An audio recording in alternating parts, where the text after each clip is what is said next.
So this is my handbike. She's lovingly called Brutella. I rescued her from somebody's garden on Facebook Marketplace around 6 years ago, and I paid the princely sum of £250, which could have been an absolute masterstroke or a complete disaster at the time. I didn't know. To understand how I even knew what a handbike was or what it did, you have to go back a little bit further. So come back to me at the Portland Trike Fest in Oregon. I went there in 2019 on holiday, and I happened to see an advert for a Trike Fest at a local community college. They had a test track there and everything. It was fantastic. We went there were stands and they were advertising trikes, quad trikes, recumbent bikes, and then handbikes were there as well. And I'd never seen one in the flesh. I'd heard about them briefly, but there was a company called Freedom Rider who were a local Oregon-based company, and they were trialling a number of handbikes. They had a manual one and an electric one available to test ride, and I decided to take it out because why not? And as you can see from the footage taken back in 2019, I absolutely loved it. I didn't know why, but I just thought, this is a bit of me, it's unique, it's a bit weird and quirky, and actually it's really good fun. And the electric version in particular, as you can see from this clip, was super quick. What I didn't know at the time was that this would start a bit of a love affair with human-powered vehicles and something called the British Human Power Championship, a fantastic, fully accessible race series which pits a whole host of different bikes against each other. So you'll have velomobiles, super fast, super streamlined and super quick. You'll have low racers, high racers, recumbent bikes, trikes, pedal cars, and then handbikes, of which there are a handful. Starting at the front of the bike, we've got this beautiful tri-spoke carbon wheel, Specialized, which is from the early to mid-90s, so it's a bit of an antique. It's actually not that lightweight, but it is rigid, and it makes obviously for quite a nice, fast rolling wheel, paired to a tubular tyre, which is basically semi-slick. This is actually a training tyre for a children's bike because you cannot get these sizes of tubular tyres anymore. So difficult. So it's a Vittoria Juniores, and it's a 26-inch wheel, so a fairly standard size, but for road bike type wheels and aero wheels, very difficult. In terms of the stopping power for all of this might and brute force that I'm putting through the cranks, I did actually have a disc brake set up on my old 26-inch wheel, but when I switched to this 26-inch carbon wheel, obviously it was rim brake only. So I switched back to the original rim brake that was on here when I first bought it. This is a single pivot cantilever brake. It's a Shimano SLR. And for what I need, doing kind of 14-15 mile an hour average, it stops perfectly every time. The question I've been asked quite a lot since I started posting these videos of Brutella is, how does this thing steer? Well, it's twofold. If you are able-bodied, like I am, and you're fortunate enough to be able to use this for fun, you can steer it in two ways. So either using the foot stretchers, if you push right against this foot stretcher on the right hand side, it will turn the bike left. If you push left, it turns the bike right. The more typical way, however, is to steer using the cranks. And you can see here that the front fork articulates in the head tube, and it's actually restricted by this rubber damper here. So if you can imagine, we didn't have this kind of resistance, this would just go left or right, and it would be an absolute nightmare to control. So this gives you some kind of controllability, and it makes sure that small inputs don't translate into a massive turn left or right. Now, the other obvious thing from this cockpit view is you can see the cranks are perfectly aligned in terms of pattern, unlike a standard bike where this crank would be upright like this.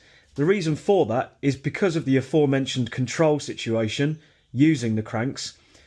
If you're also steering whilst pedalling like this, this enables you to keep some kind of modicum of control over the front wheel.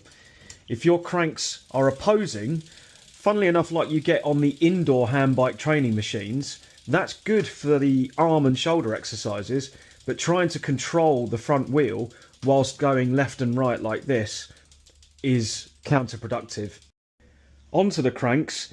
These are relatively cheap Chinese cranks, and the reason I've gone down this route is because the square taper bottom bracket that's inside this bottom bracket shell has been an absolute nightmare to remove, and I've tried to avoid doing that job now for 5 years, but this is going to have to come out, and I want to put an external bottom bracket in, bit more stiff, and that enables me to open up to a whole world of lightweight carbon cranks and such like.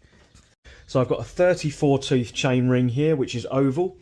We've got a KMC 9-speed chain, and we've got a 9-speed mountain bike cassette. And that's mated to a Shimano XT derailleur with a goat link. As you can see from the brake cable here, I did have similar issues running cabled gears. Now you've got to bear in mind, of course, your gear shifter is mounted to this tube on the crank. When you're moving the crank like this, the cable is constantly twisting and turning. Now I got over that by introducing cheap Chinese electric shifting. You can see here, this little remote sensor trigger shifter is mated to this little battery pack and holster, and this is the L2 electric shifting kit. This came from AliExpress, and actually I have to say it's been fantastic so far. I mean, it needs some fine adjustment, which actually you can do in the L2 app, which is very reliable, I have to say. But I will say it's fairly butter smooth when it's working. You can see here.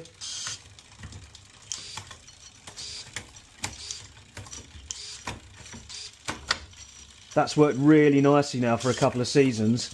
I have no intention of changing that. But what I do want to do is make sure I've got the correct cassette set up. This is a 9-speed. This is actually designed for a 10-speed or upwards. So I think I am going to shift to a 10-speed.